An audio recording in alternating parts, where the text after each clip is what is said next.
Hello students, welcome to RS Group of Schools. I am Gaurav Sharma, your computer teacher. Today we are going to discuss about the topic anchor element and its attributes. आज हम आपको HTML में anchor element जो होता है उसके बारे में बताएंगे कि किसी भी एक वेब पेज में अगर हम एंकर एलिमेंट का यूज़ करते हैं तो उसका क्या फ़ायदा होता है, उसका क्या यूज़ है, उसके बारे में हम डिस्कस करेंगे। उस एंकर एलिमेंट के कुछ एट्रीब्यूट्स भी होते हैं जो कि यहाँ पर लिखे हुए हैं, href, नेम एंड टारगेट। इसके अलावा भी कुछ एट्रीब्यूट्स हम उसमें यूज़ कर सकते हैं, लेकिन ये हम लोग यूज़ ज़्यादातर करते हैं। ठीक है, तो अब सबसे पहले तो हम ये बात करेंगे कि एंकर एलिमेंट होता क्या है और क्या काम करता है।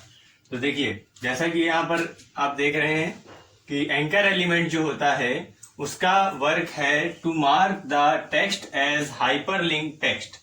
किसी भी टेक्स्ट को वो हाइपरलिंक टेक्स्ट में कन्वर्ट कर देता है। अब यहाँ पर एक चीज आती है कि हाइपरलिंक टेक्स्ट है ना, तो अब जैसे कि हम देखेंगे कि हाइपरलिंक का यहाँ पर क्या मतलब है। जो एक यहाँ पर वर्ड आया है हाइपरलिंक, ठीक, तो आप में से कई बच्चों को शायद ये चीज जानकारी में हो, जिनको नहीं पता है या पता है तो देखिए हाइपरलिंक होता क्या है। अगर मान लीजिए हमने कोई टेक्स्ट लिखा हुआ है, जैसे कोई किसी वेबसाइट का नाम या किसी भी एक कोई भी एक पर्टिकुलर यूआरएल दे दिया हमने, जैसे कि गूगल, ठीक है। अब इस गूगल को अगर हम हाइपरलिंक बना देते हैं, हाइपरलिंक टेक्स्ट में कन्वर्ट कर देते हैं, तो ये जिस भी पेज में हमने ये लिखा होगा इस पे अगर हम माउस का कर्सर ले जाकर यहाँ पर क्लिक करेंगे तो इससे रिलेटेड जो यूआरएल हमने सेट किया होगा उस यूआरएल पे जाकर के वो पेज ओपन हो जाएगा। तो ये तो उसका नेम है जहां पर हमें क्लिक करना है। इसका जो एड्रेस हमने दिया होगा उस एड्रेस पे वो पेज जाकर के ओपन हो जाएगा। तो इसको हम बोलते हैं हाइपरलिंक। आपने अक्सर देखा होगा कि अगर हम कोई वेबसाइट या वेब पेज ओपन करते हैं तो उसमें बहुत सारी हाइपरलिंक्स हमको दी गई होती हैं, जैसे कि हमारे पेजेस आपस में कनेक्टेड रहते हैं उनकी हेल्प से। अगर हमें किसी एक पेज से दूसरे पेज में जाना है डायरेक्टली तो हम उस हाइपरलिंक पर क्लिक करते हैं और वो हमें डायरेक्ट उस पेज में पहुंचा देता है। ठीक है, तो इस तरीके से यहाँ पर जो हमारा एंकर एलिमेंट होता है उसके बारे में आपको बताया गया। उस एंकर एलिमेंट को ए टैग के अंदर, ए है ना, टैग का साइन बनाते हैं और ए लिख देते हैं, तो ये हमारा एंकर टैग हो जाता है। और इसी से ये क्लोजिंग टैग भी इसका ए से ही होता है। तो अब इसके जो एट्रीब्यूट्स हैं href, नेम और टारगेट, उनके बारे में बात करते हैं। सबसे पहले हम बात करते हैं कि href का क्या मतलब है। href जो हमारा होता है वो भी एक हाइपरलिंक जनरेट करता है। उसमें हम, जैसे कि हमने आपको बताया कि अगर हम गूगल पे क्लिक करते हैं और उस गूगल पे पहुंचना चाहते हैं टारगेट पे, तो इस गूगल पे पहुंचने के लिए हमें उसका पहले यूआरएल देना पड़ेगा कि हम, जैसे गूगल आपने लिखा तो आपको पता है गूगल पे क्लिक करेंगे तो गूगल की वेबसाइट जो वेब पेज है हमारा वो ओपन हो जाएगा। ठीक है, search engine, Google search engine होता है, तो उसका जो पेज है वो ओपन होकर के आ जाएगा। तो वो तो गूगल हमने यहाँ पर लिख दिया, लेकिन इसके लिए इसका एड्रेस भी तो देना पड़ेगा। तो वो एड्रेस यहाँ पर यूआरएल जो लिखा हुआ है ये हमारा वेब पेज का एड्रेस यहाँ पर हम नोट कर देंगे। जो भी एड्रेस यहाँ पर लिखेंगे तो उस टेक्स्ट पे क्लिक करने पर उस एड्रेस पे हमारा जो पेज है वो ट्रांसफर हो जाएगा और उस नेक्स्ट पेज को वो ओपन कर देगा। तो इस तरीके से हमारा ये href टैग जो है वो वर्क करता है। अब हम बात करेंगे नेक्स्ट नेम की, कि नेम का क्या यहाँ पर एंकर टैग में यूज है।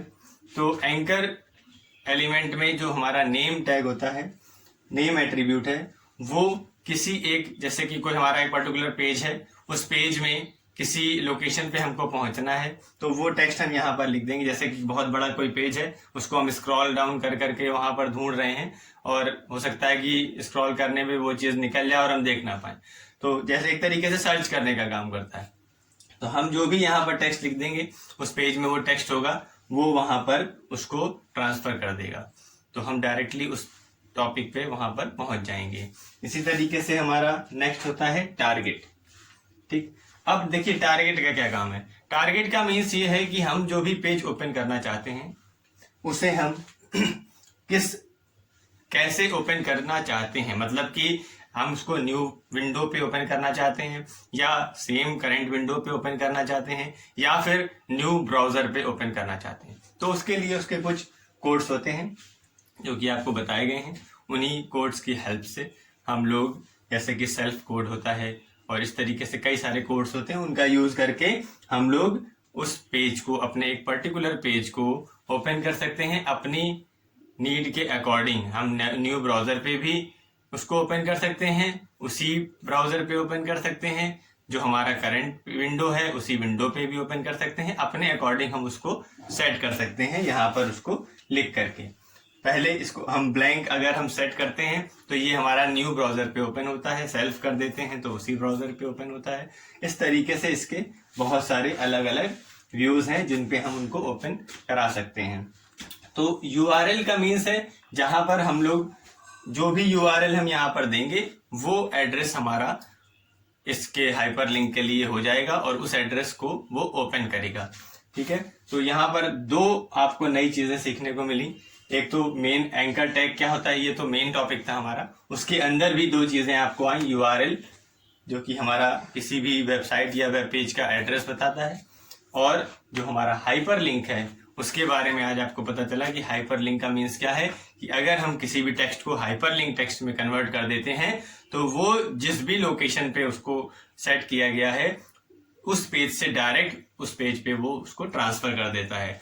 आपने अक्सर देखा होगा कि जब हम कोई वेबसाइट या वेब पेज ओपन करते हैं तो उसमें जो हमारा होम पेज होता है उस होम पेज में बहुत सारी हाइपरलिंक्स आपको मिलती हैं। वो हाइपरलिंक्स जो हैं वो टेक्स्ट के फॉर्म में भी हो सकती हैं, इमेज के फॉर्म में भी हो सकती हैं, साउंड क्लिप के फॉर्म में भी हो सकती हैं। हम किसी टेक्स्ट पे क्लिक करके किसी साउंड को भी ओपन कर सकते हैं। जैसे कि आपने, अब जैसे आपको एक एग्जांपल बताएं कि आपने कोई एक वेबसाइट खोली है, उसमें बहुत सारे सॉन्ग के नेम्स आ रहे हैं।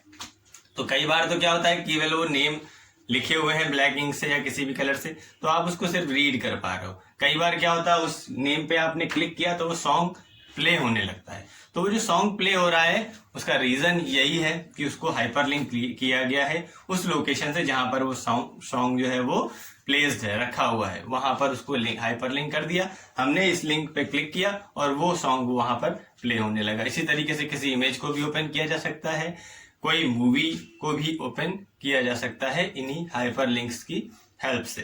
तो इस तरीके से हमारा ये एंकर एलिमेंट था और उसके एट्रीब्यूट्स जो कि आपने देखे। नेक्स्ट वीडियो में हम लोग नेक्स्ट टॉपिक की बात करेंगे। तब तक के लिए keep studying and be happy always. Thank you.